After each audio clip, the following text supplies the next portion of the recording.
నమస్తే, welcome to our channel. నేను సిరి. నిన్న కమలాపురం గ్రామస్తులు భారతీ వాహనాలు అంటే భారతీ సిమెంట్ వాహనాలను అయితే అడ్డుకున్న పరిస్థితి. అంటే మనం గతంలో చూసుకున్నట్టయితే ప్రచార సమయంలో జగన్మోహన్ రెడ్డి గారి సతీమణి అయిన భారతిరెడ్డి గారిని కూడా అక్కడ గ్రామస్తులు ఏంటంటే మనం చూసాం, ప్రచారానికి వెళ్తే రైతులు నిలదీశారు. ఎప్పుడు లేని విధంగా ఈసారి కంచుకోట లాంటి తన ప్లేస్లో అంటే వైఎస్ ఫ్యామిలీకి కంచుకోట లాంటి ప్లేస్లోనే ఈసారి వాళ్ళ ప్రభ తగ్గిందని అనిపిస్తుంది. మరి ఏం జరగబోతుంది ఏంటి అనేది మనకు వివరించడానికి మనతో పాటు ఉన్నారు ప్రముఖ సీనియర్ జర్నలిస్ట్ డివిఎస్ గారు. నమస్కారం సార్. నమస్తే సార్. ఇప్పుడు చూస్తున్నట్టయితే నిన్న చూస్తుంటే కమలాపురం గ్రామస్తులు భారతీ సిమెంట్ వాహనాలన్నీ అడ్డుకున్నారు. అండ్ మన గతంలో కొన్ని రోజుల ముందు చూస్తుంటే ప్రచారంలో పులివెందుల్లో ప్రచారం చేస్తుంటే భారతిరెడ్డి గారిని కొంతమంది రైతులు ప్రశ్నించారు. అంటే మా పాస్బుక్ల మీద మీ ఆయన ఫోటోలు ఏందమ్మా అని చెప్పేసి. అంటే ఈసారి చూస్తుంటే గతంలో కన్నా భిన్నంగా అక్కడ ఉందన్న అనుకోవచ్చా? ఎందుకంటే కంచుకోట ప్లేస్ అనేది వాళ్ళ కంచుకోట. అలాంటి ప్లేస్లో గ్రామస్తులు నిలదీస్తున్నారు వాళ్ళని. అంటే మార్పు వచ్చినట్టే అనుకోవాలా? ఈసారి జగన్ గారికి గడ్డు కాలమే అనుకోవాలా? పూలమ్మిన చోటే కట్టెలమ్మటమా? పులివెందుల పులులు అనుకున్న వాళ్ళు ఇవాళ నిలదీతలకి గురవుతున్నారా? పూల అంగళ్ళ సెంటర్లో తెలుసుకుందామని కూడా అంది వాళ్ళ చెల్లి షర్మిల. ఇవాళ షర్మిల సునీత తిరుగుబాటే ఈ పరిస్థితికి కారణమైందా? జగన్మోహన్ రెడ్డి ప్రభ ఇంత మసకబారిందా? భారతీ సిమెంట్స్ వాహనాలు ఆపే ధైర్యం గ్రామస్తులకి ఎక్కడి నుంచి వచ్చింది? భారతీ సిమెంట్స్ వాహనాలు ఆపారు కమలాపురం మండలంలో అంటే వాళ్ళన్నీ ఇబ్బందులు పడుతున్నారు. అక్కడ ఆ సిమెంట్ ఫ్యాక్టరీ వల్ల దుమ్ము, ధూళి, కాలుష్యం, శ్వాసకోశ వ్యాధులతో అక్కడ సతమవుతున్నారు. మొన్న కూడా మనం చూసాం, ఏది కోర్టులు కూడా ఆదేశాలు ఇచ్చాయి, సుప్రీంకోర్టు కూడా. ఇసుక లారీ వెళ్తుంటే ఆ లారీ దాన్ని టార్పాలిన్తో కప్పాలి, లేకపోతే ఏమవుద్ది, ఆ ఇసుకొచ్చి మన కళ్ళల్లో పడుతుంది. సిమెంట్ కూడా అంతే. సిమెంట్ తీసుకువెళ్తున్నప్పుడు దాన్ని కప్పి తీసుకువెళ్ళాలి, టార్పాలిన్తో బందోబస్తు చేసిన తర్వాతే లోడు బయటికి రావాలి. కానీ వీళ్ళు అంటోంది ఏంటి, అక్కడ గ్రామస్తులంతా ఆ కళ్ళల్లో ఆ సిమెంటు వచ్చి దుమ్ము, ధూళి మేము అసలు పీల్చుకొని ఇబ్బంది పడుతున్న దీంట్లో ఇక అది పరాకాష్ఠకి చేరింది. ఇక రేపు ముఖ్యమంత్రి జగన్మోహన్ రెడ్డి కాదు, కాబోయే ముఖ్యమంత్రి చంద్రబాబు, తెలుగుదేశం, జనసేన, బీజేపీ ప్రభుత్వం వస్తోందన్న దమ్ము, ధైర్యంతోనే భారతీ సిమెంట్స్ వాహనాలని ఆపేశారా? సిమెంట్ వాహనాల పరిస్థితి ఇంత పెద్ద ఎత్తున వేల లోడ్లు అనమాట, రాత్రింబవళ్ళు. మనం గతంలో చూసాం, ఎప్పుడు ఒక 7-8 ఏళ్ల క్రితం ఇట్లాగే ఓబులాపురం నుంచి ఇనప ఖనిజం లారీలు, ట్రక్కులు, లోడ్లు గాలి జనార్దన్ రెడ్డి ఓబులాపురం మైనింగ్ కంపెనీ కృష్ణపట్నం పోర్టుకి తీసుకువెళ్ళి ఓబులాపురం నుంచి అక్కడి నుంచి విదేశాలకు రవాణా చైనాకు జరుగుతున్న దాంట్లో ఆ లారీల కింద పడి కొన్ని వందల మంది చనిపోయారు. అంత వేగంగా వస్తాయి ఆ లారీలు, చనిపోతారు. ఏది గుద్దేయడమే అన్నమాట. అది గుర్తొస్తోంది. భారతీ సిమెంట్స్, ఈ లారీలు, ఆ వేగము, ఆ దుమ్ము, ధూళి ఇవాళ అడ్డుకున్నారంటే కారణం అదే. అప్పుడు అడ్డుకున్నారు, ఏది గాలి జనార్దన్ రెడ్డి ఆ ఇనప ఖనిజం లారీలని. ఇప్పుడు అడ్డుకుంటున్నారు ఈ సిమెంట్ ఫ్యాక్టరీ భారతీ సిమెంట్స్ లారీలని. ముఖ్యమంత్రి భార్యనే నిలదీశారన్నారు, ఏది ఆ పాస్ పుస్తకం మీద మీ ఆయన బొమ్మ ఎందుకమ్మా అని చెప్పి. అన్నీ దుశ్శకునాలే.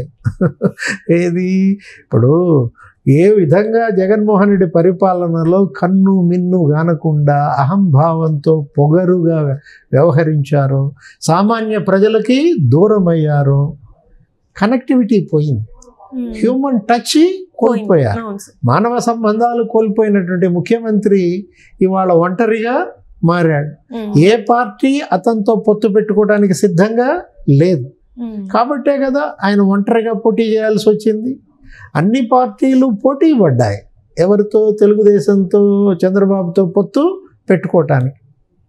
చంద్రబాబుని తీసుకువెళ్ళి జైల్లో పెట్టాడు 53 రోజులు. ఫలితంగా ఆయన పైన సానుభూతి వెల్లువెత్తిన దాంట్లో అప్పటికప్పుడు జనసేన, పవన్ కళ్యాణ్ పొత్తు ప్రకటించాడు. తర్వాత బీజేపీ కూడా ఆ పొత్తులోకి వచ్చింది. జగన్మోహన్ రెడ్డి ఒంటరయ్యాడు. కారణం ఎవరు? ఆయనే. ఎవరు జగన్మోహన్ రెడ్డిని ఒంటరి చేయలేదు. పార్టీలో ఒంటరిగా మారాడు, ఎమ్మెల్యేలకు దూరం అయ్యాడు, ఎంపీలకు దూరం అయ్యాడు, కుటుంబానికే దూరం అయ్యాడు. చెల్లెళ్ళే ఇవాళ తిరుగుబాటు చేసిన పరిస్థితుల్లో అసలు జగన్మోహన్ రెడ్డి గెలవగలడా?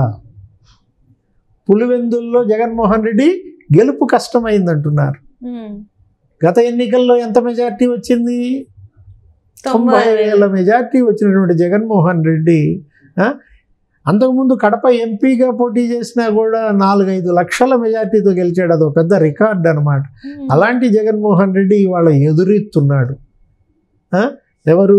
చెల్లెళ్ల తిరుగుబాటుతో కన్నీళ్లతో కొంగు చాచి ఓట్లు అడిగారు. ఎవరు? షర్మిల, సునీత. హంతకుల పార్టీ అని చెప్పారు. వాళ్ళ నాన్న రక్తంతో తడిసిన పునాదులతో నిర్మితమైనటువంటి పార్టీ వైఎస్ఆర్ కాంగ్రెస్ అంటూ హంతకుడిని ఓడించండి అని పిలిపించారు. ఇప్పుడు పులివెందుల్లో పెద్ద ఎత్తున క్రాస్ ఓటింగ్ జరిగిందంటున్నారు. జగన్మోహన్ రెడ్డికి ఒక ఓటు పడచ్చు, కానీ ఎంపీగా ఎవరికి వేశారు? షర్మిలకి వేశారు అంటున్నారు. ఈ క్రాస్ ఓటింగ్ ఎఫెక్ట్ అది అవినాష్ రెడ్డి కొంప ముంచుతుందా, జగన్మోహన్ రెడ్డి కొంప ముంచుతుందా? జగన్మోహన్ రెడ్డి మెజార్టీ తగ్గినా ఓడిపోయినట్లే కదా. 90,000 మెజార్టీ, 5 లక్షల మెజార్టీతో గెలిచినటువంటి వాడు ఇవాళ ఇలా ఏటికి ఎదురెత్తున్నాడంటే స్వయంకృతాపరాధమే. మెజార్టీ తగ్గినా జగన్మోహన్ రెడ్డి ఓడిపోయినట్లే అన్నమాట. ఇవాళ ఎవరు అతన్ని ఓడించారు? ఇదొక పెద్ద బిగ్ క్వశ్చన్. జగన్మోహన్ రెడ్డిని ఓడించింది ఎవరు? జగన్మోహన్ రెడ్డిని ఓడించింది తెలుగుదేశం, జనసేన, బీజేపీ అలయన్సా?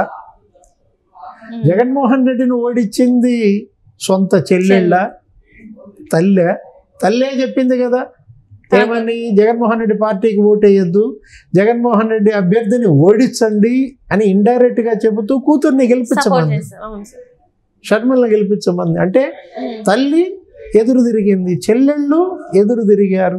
ఇవాళ జగన్మోహన్ రెడ్డి ఓటమికి కారణం ఆయన భార్య. ఓ బిగ్ క్వశ్చన్ అంటున్నాను, ఒక క్వశ్చన్ కాదు, 100 ప్రశ్నలు వస్తున్నాయి. జగన్మోహన్ రెడ్డి ఓటమికి కారణం ఎవరు అంటే భారతి వల్ల ఓడిపోతున్నాడా? నమ్ముకున్నటువంటి వ్యూహకర్తలు ప్రశాంత్ కిషోర్ ఇవాళ ఆయనకు దూరం అయ్యాడు. జగన్మోహన్ రెడ్డి ఓటమిని కోరుకునే ప్రథముల్లో వీళ్ళంతా ఉన్నారు. ఆయన ఎంపీలు ఆయన ఓడిపోవాలని కోరుకుంటున్నారు, ఎమ్మెల్యేలు అతను ఓడిపోవాలని కోరుకుంటున్నారు. జగన్మోహన్ రెడ్డి ఓటమికి కారణాలు కొల్లలు, కర్ణుడి చావుకి కారణాలు కొల్లలు అన్నట్టుగా.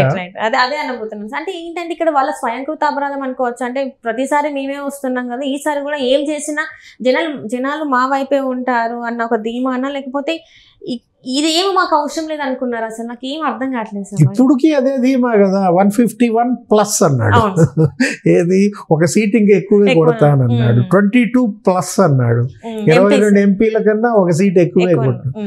రేపొద్దున్న రిజల్ట్ వస్తుంది. ఇంకెన్ని రోజులు? కేవలం 6 రోజుల్లో కౌంటింగ్లో ఓడిపోయానని వచ్చినప్పుడు, లాస్ట్ ఎలక్షన్లో వచ్చిన ప్రజా తీర్పు తారుమారైనప్పుడు, రివర్స్ అయినప్పుడు 151 సీట్లు తెలుగుదేశం, జనసేన, బీజేపీ అలయన్స్కి వచ్చి 22 సీట్లు జగన్మోహన్ రెడ్డికి వస్తే దేవుడి స్క్రిప్ట్ ఏమని? రేపటి ఓటమికి జగన్మోహన్ రెడ్డి కారణాలు ఏంటి అని ఇప్పటి నుంచే చర్చ. గత ఎన్నికల్లో ఏమని చెప్పాడు? కొట్టారు, గట్టికి కొట్టారు, ఈసారి ఇంకా గట్టికి కొడతా అన్నాడు.